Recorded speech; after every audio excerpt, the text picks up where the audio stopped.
안녕하세요. 결혼 앞두고 파혼했습니다. 제가 올해 29살인데 원래는 30이 되기 전에 꼭 결혼을 하고 싶었어요. 2년 조금 넘게 만난 남자친구와 지난달부터 결혼 이야기가 오가기 시작했고 30 넘기 전에 결혼하고 싶어 했던 저 때문에 조금 서두르는 느낌으로 올 연말 내로 결혼식을 올리는 쪽으로 이야기가 진행되고 있었습니다. 결혼 준비를 서두르긴 했으나 식장이나 스드메 같은 걸 따로 예약해 놓은 건 없었고 신혼여행지는 어디가 좋을까 그런 이야기 주고받고 있던 상황이었어요. 그런데 이렇게 파혼을 하게 되었고 그 이야기를 사연으로 적어 보내고 있네요. 30 전에 결혼하겠다는 제 작은 소망은 물 건너가게 되었지만 딱히 파혼해버린 이 상황에 대해서 후회가 남는다거나 하지는 않네요. 30 전에 결혼하겠다던 그 작은 계획 때문에 제 창창한 앞길을 제 손으로 꼬아버릴 뻔했다 생각하면 오히려 좋은 결정 내렸구나 하는 생각뿐입니다. 결혼까지 생각했던 남자친구는 저보다 5살이 많아요.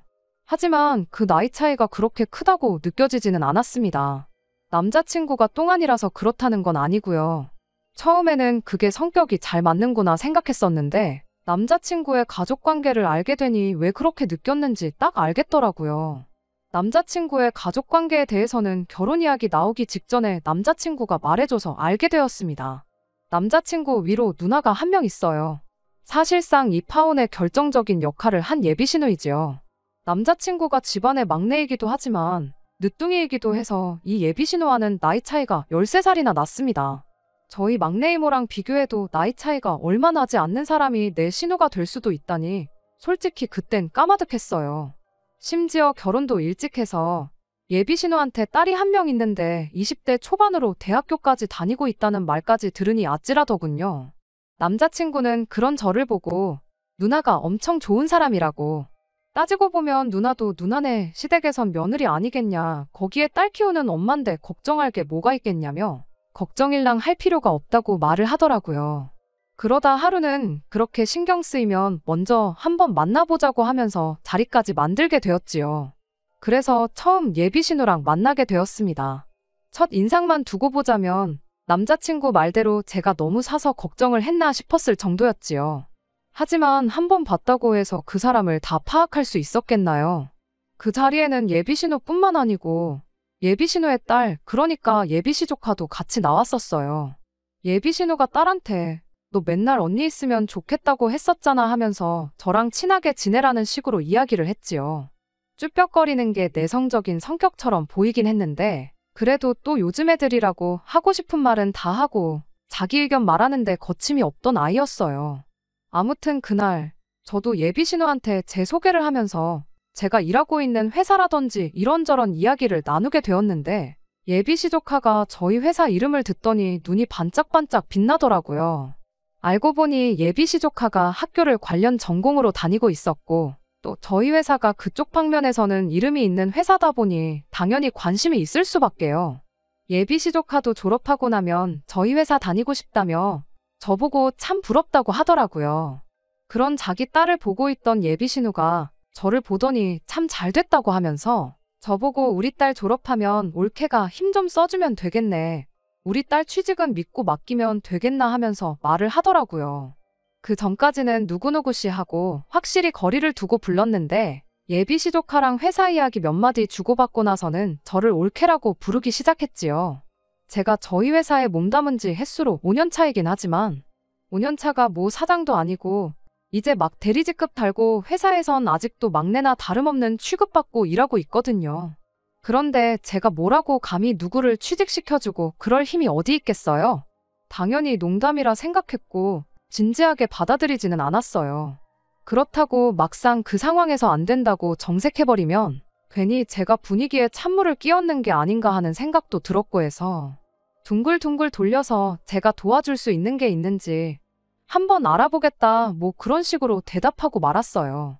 예비시조카도 그런 예비신우 보고는 요즘 세상이 어떤데 그게 가당키나 하겠냐고 기대도 안 하던 눈치였고 남자친구도 저한테 너무 부담 주지 말라는 식으로 예비신우한테 한마디 했지요.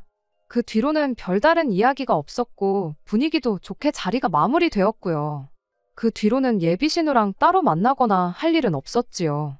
결혼 준비 시작했다고 해서 매일같이 예비시댁에 눈도장 찍으러 다니고 그럴 필요는 없는 거잖아요.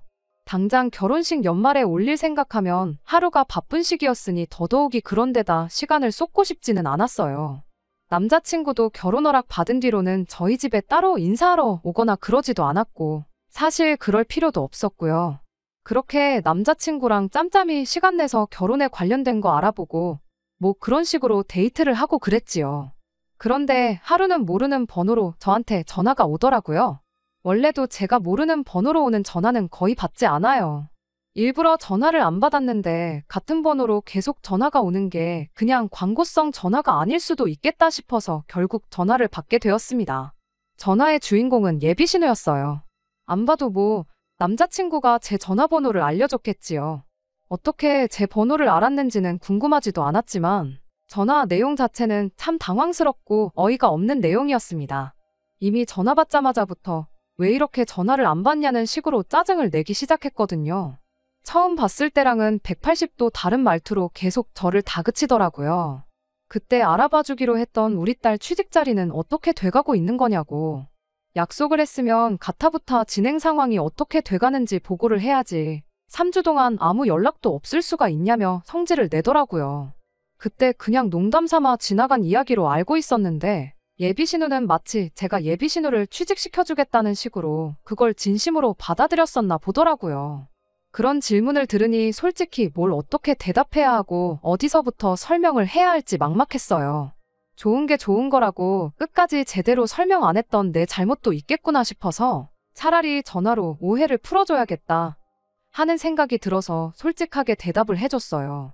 제가 인사권이 있는 것도 아닌데 취직시켜주는 건 불가능하다고요. 자칫 제가 괜히 일자리 알아봐준다고 여기저기 까불고 다녀봤자 역효과만 날 거라고 말해줬죠. 그 순간 올케로 바뀌었던 제 호칭은 그 말이 끝나기 무섭게 다시 누구누구씨로 바뀌어 버렸어요. 저를 그렇게 안 봤는데 시댁에 점수 따겠다고 공수표나 날리고 다니고 그거 되게 안 좋은 행동이라면서 저를 비난하더군요. 목구멍 밖으로 튀어나오려는 말들을 눌러 참으며 그러면 그럴 게 아니고 제가 이력서나 자기소개서 같은 거 봐주고 업계 동향이라든지 취직 전에 미리 준비해두면 좋을 것들이라든지 그런 부분들을 예비시조카 직접 만나서 설명을 해주고 그러겠다 했어요. 예비신우는 여전히 제가 처음이랑 말이 다르다면서 사람이 언행일치가 돼야 되는 거라고 뭐라 하더라고요. 그래도 안 되는 건 안 되는 거란 건 알았는지 그럼 예비시조카 만나서 좋은 이야기도 해주고 취직 잘할 수 있게 도와달라 뭐 그런 식으로 자기 할 말만 하더니 전화를 뚝 끊어버렸어요. 좋게 마무리된 것 같기도 했지만 한편으로는 뭔가 영 찜찜한 기분을 지울 수가 없었습니다. 아무튼 그렇게 예비시조카를 따로 밖에서 만나게 되었지요. 안 그래도 결혼 준비로 바쁜 와중이기도 했고 주말간에는 남자친구랑 이것저것 알아보러 다니기로 이미 약속이 돼 있고 상담 예약도 있어서 따로 시간을 비우기가 애매했어요. 그래서 금요일에 퇴근하고 만나기로 했지요. 일주일 내내 쌓인 피로도 장난이 아니었고 주말도 일정이 꽉 차서 푹 쉬고 싶었는데 그래도 힘든 몸 이끌고 약속 장소로 나갔습니다. 그런데 그날 만난 예비시조카도 누구를 닮았는지 보통은 아니구나 싶더라고요. 퇴근하고 예비신우네 집 근처 카페까지 힘들게 나갔어요. 집 방향도 반대고 솔직히 예비시조카가 저희 회사 근처로 오는 게 맞다고 생각했지만 애 공부하느라 힘든데 피곤하게 만들지 말라는 예비신우 말에 어쩔 수 없이 제가 그쪽까지 가게 되었지요. 그런데 예비시조카는 그날 저에게 보여준 모습과는 달리 그닥 취직에는 하나도 관심이 없어 보였습니다. 회사 들어가고 싶은 건 들어가고 싶은 거고 현실적으로 자기 성적으로는 이력서 통과도 안 될 거 알고 있다면서 제가 준비한 이야기들은 들을 생각도 없어 보이더라고요. 엄마가 하도 나가보래서 나온 자리라고 하더니 저보고 언니 하면서 자기는 사실 언니랑 친해지고 싶어서 나온 자리라고 하더라고요. 지루하게 이런 이야기 나누지 말고 저보고 근처에 백화점이 있으니 거기 쇼핑이나 가자고 하는 거예요. 얼떨결에 예비시조카 따라서 백화점까지 따라가게 되었는데 몸은 피곤해 죽겠는데 이게 뭐 하는 건가 싶더라고요. 그러던 와중에 예비시조카가 정신이 퍼떡 들게 만들어주더라고요.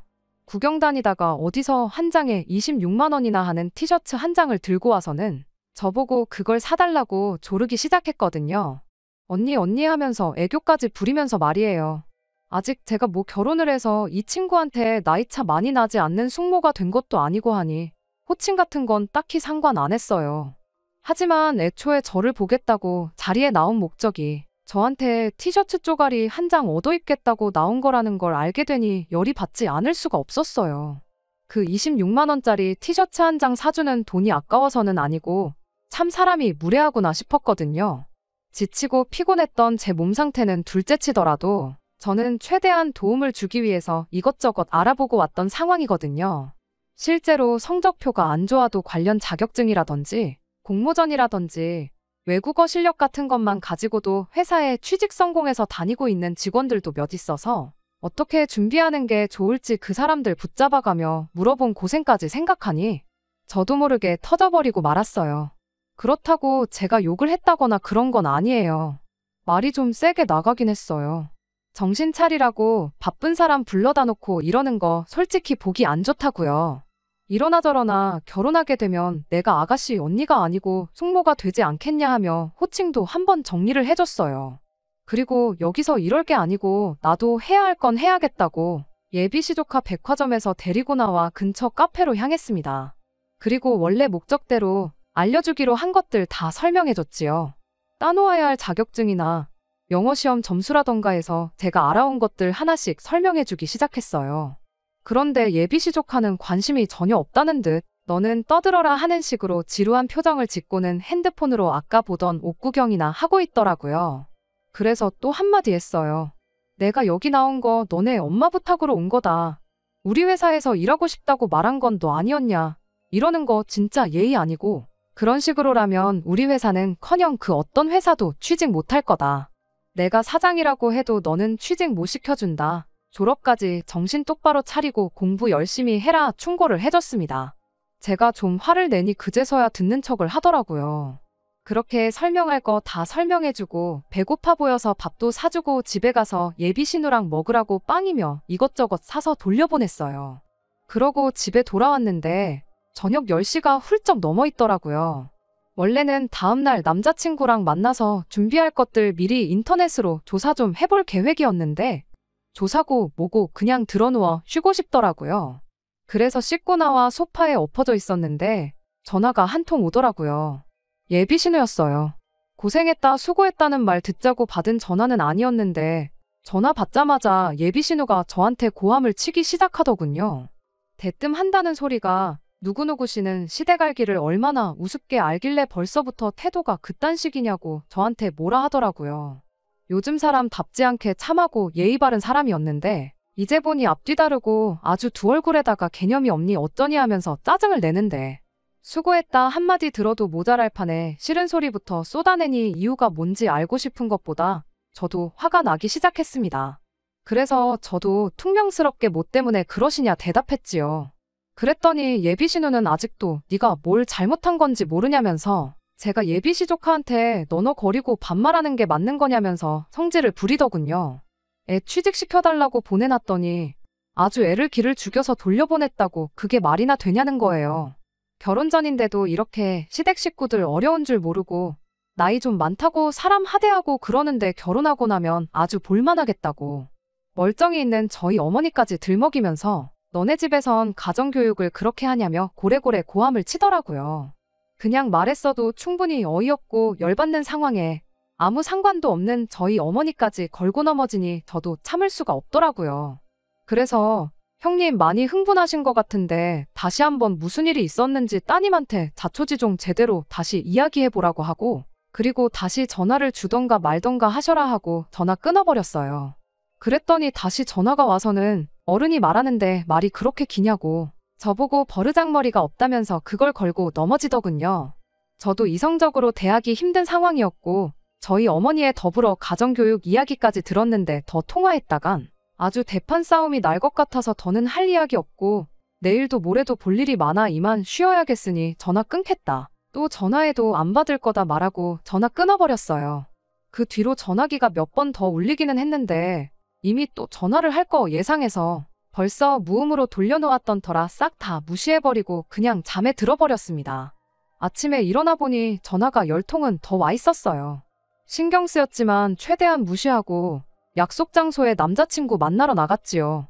그런데 남자친구도 저를 만나자마자 한다는 소리가 너 정신이 있는 거냐 없는 거냐 따지고 들면서 애도 아니고 네 기분 나쁘다고 일을 이렇게 크게 만드냐 하면서 뭐라 하는 거예요. 제가 남자친구한테 물었죠. 무슨 상황인지 자초지종은 처음부터 끝까지 다 듣고 나한테 뭐라 하는 거냐고요. 그랬더니 남자친구는 거기다 대고 제가 시자 들어간다고 해서 과민 반응을 하는 거라는 식으로 몰아가더라고요. 다른 걸 다 떠나서 우리 누나가 너네 이모뻘 되지 않느냐고. 너 니네 이모한테도 그렇게 떽떽거리고 성질 부리냐 하면서 따지고 들더군요. 어이가 없어서 아무 말 안 하고 있었더니 어른이 말하면 내내 하고 고분고분하게 나왔어야지. 일을 더 크게 만들어서 중간에서 자기만 입장이 난처하지 않느냐고 짜증을 내는 거예요. 아무리 상황이 어이가 없어도 어른이 기분 나쁘다고 말하면 죄송합니다. 다음부터는 안 그러겠다. 조심하겠다. 사과 먼저 하고 조카 바꿔달라 해서 조카한테도 미안했어요. 한마디 해주고 반성하는 모습 보여줬으면 일이 이렇게 커지지 않았을 거 아니냐고 따지고 들더군요. 미안했어요? 결혼하면 내 조카 되는 거나 마찬가지인데 그럼 그때도 존댓말을 해야 하는 거냐 물으니 그래도 나이 차이가 얼마 나지 않으니까 존댓말 하는 게 보기 좋은 거 아니겠냐고 하길래 그럴 거면 당신도 앞으로 당신 조카 앞에다 두고 존댓말 해라. 그럼 나도 존댓말 하겠다 대답했죠. 남자친구는 거기다 대고 한다는 소리가 자기는 걔 꼬맹이 시절부터 보고 커왔으니 존댓말을 할 필요가 없다고 하더군요. 자꾸 일 크게 만들지 말고 사과 한마디면 끝나는 걸 왜 그렇게 자존심을 세우냐고 따지는데 이젠 하다못해 내 남편 될 사람까지 자기 조카한테 존댓말을 하라고 하니 어이가 없었어요. 애초에 제가 예비시 조카한테 초면부터 반말하고 무례하게 굴어서 그런 거라면 이렇게까지 열받지는 않았을 거예요. 일단 저도 결혼 안 했으니 남남이라 생각하고 있었고 처음에는 극존칭까지는 아니지만 처음 만난 사람이다 생각하고 존댓말 해줬어요. 그러니 취직 준비는 됐고 백화점 가자는 소리에 거기까지 따라가 준 거죠. 지들 필요할 때나 올캐고 외숙모지. 애초에 예비신우가 자기 딸 취직시켜달라는 어이없는 부탁만 안 했어도 결혼식 올릴 때까지 만날 일도 없었을 거예요. 그런데 저래놓고 나중에 취직이라도 안 됐어 봐요. 아마 애는 멀쩡한데 제가 성의가 없어서 취직을 못했다 제 탓을 하지 않았겠어요. 가뜩이나 열이 올라오는데 남자친구는 그 와중에 지 누나한테 전화를 걸어서 저한테 바꿔주더군요. 애초에 제가 전화를 걸어서 사과를 하는 모양새가 시나리오에 있었던 건지 예비신우는 어디 한번 사과해봐라 하는 식으로 나오더라고요. 제가 미쳤다고 거기다 대고 죄송합니다 했겠나요? 전화 받자마자 제가 잘못한 게 있으면 사과를 드리겠지만 아무리 생각해도 저는 잘못한 거 하나 없는 것 같다고 딱 잘라서 말했어요. 만약에 저희가 결혼해서 아이가 태어나면 형님도 우리 애한테 꼬박꼬박 존댓말 한다면 내가 다시 생각은 한번 해보겠다 했지요. 제 말에 예비신우가 뭐라 짓거리길래 그럼 그렇게 하실 생각 없는 걸로 알겠다. 저는 할 말 다 했고 더 할 말이 없으니 전화 끊겠다 말하고 전화기 남자친구한테 넘겨줬어요. 남자친구가 저한테 계속 전화기 들이밀길래 자리에서 일어나 밖으로 나갔지요. 남자친구는 전화 끊고 부랴부랴 저를 쫓아오더라고요. 거기서 돌아선 저를 잡아도 모자랄 판인데 지금 우리 누나가 말하는 도중에 전화를 끊어버린 거냐며 저보고 이렇게 위아래가 없는 사람이었냐고 하면서 실망이라 하더라고요. 이미 남자친구 저 태도만 봐도 결혼하면 어떻게 될지 눈에 선하더군요. 제가 30 전에 결혼을 하고 싶었던 거지. 안 한다고 누가 잡아가는 것도 아닌데 미쳤다고 이 결혼을 하겠어요? 이게 똥인지 된장인지 헷갈리는 것도 아니고 누가 봐도 똥인데 구태여 제가 그걸 찍어 먹어보고 확인을 해야 할 필요가 있나 싶더라고요. 그래서 쫓아 따라오는 남자친구 정강이를 구두발로 차버리고 한마디 해줬습니다. 시자 들어가는 게 무슨 벼슬인 줄 아냐고. 내가 네 조카 눈치까지 봐가면서 살아야 되냐고요. 자꾸 위아래 따진다고 하는데 숙모가 조카한테 존댓말로 미안했어요 사과하는 건 위아래가 있는 거냐 한번 생각해보라고 했지요. 거기서도 남자친구는 지나 자기 식구들이나 아무 문제가 없다는 식으로 말하더라고요. 저보고 자존심 세우지 말라더니 자존심은 누가 세우고 있는 건지 참. 결국 그날 저녁에 전화로 파혼 통보했네요. 예비신우가 와서 내 앞에 무릎을 꿇고 빌더라도 마음 돌릴 생각 없으니 앞으로 연락도 하지 말라고 했습니다. 만나온 시간에 비해 쫑나는 건 단 하루도 안 걸리더라고요. 그런데도 아쉽거나 그러지는 않아요. 상견례는 커녕 남자친구 부모님도 만나보지 않았는데 누나가 저런데 뭐 부모님은 안 만나봐도 뻔할 뻔짜겠지요. 시조카도 떠받들어 모시고 살아야 하는 며느리 자리였는데 시부모님은 제가 하루 12시간을 업고 다녀도 모자라다 했을 거예요. 시자 들어가는 거 벼슬 아닌데 그 집 며느리가 벼슬 자리도 아니고 못하러 제 팔자 제 손으로 꼬아버리겠어요? 그나마 일찍 파혼해서 제 아까운 시간 조금이라도 절약할 수 있었다는 걸 위안 삼으려고 합니다. 끝까지 들어주셔서 감사합니다. 오늘의 사연은 여기까지입니다. 구독과 좋아요, 알람 설정 부탁드리고 더 좋은 사연으로 다시 찾아뵙겠습니다. 감사합니다.